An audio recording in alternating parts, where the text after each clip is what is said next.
tuna ay nagmamantik na laing with hipon.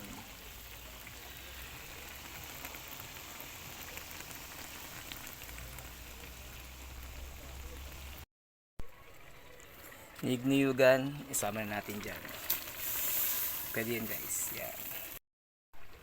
Ayun guys, laing na naman tayo guys. May nag-request tayong laing. Lagyan natin ito. Mr. Dinis na yun guys. Tapos ito. Bili tayo ng hindi naman kaliit ang hipon. Kahanggata. So ayun ang ating laing. Sana masupulit.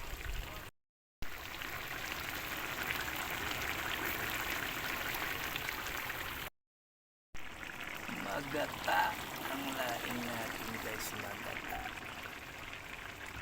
Ayan o. Tama? Para makita nyo. Ayan. Magata.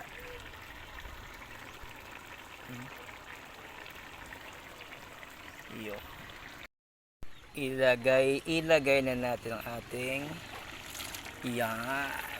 Para masaya at masarap.